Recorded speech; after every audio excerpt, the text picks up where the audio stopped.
আসসালামু আলাইকুম। Hello everyone, আপনারা সবাই কেমন আছেন? আলহামদুলিল্লাহ, আপনাদের দোয়াতে আমি অনেক ভালো আছি। আশা করি আপনারা অনেক ভালো আছেন। আজকে আমরা যাচ্ছি শহীদ মিনার। তো এই যে দেখেন, আজকে দোয়েল চত্বরের দোয়েল কত সুন্দর ঝর্ণা হচ্ছে।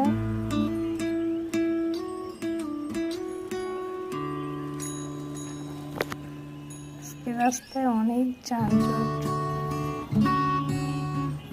তো যাচ্ছি শহীদ মিনার, অনেকটা কাছাকাছি চলে এসেছি।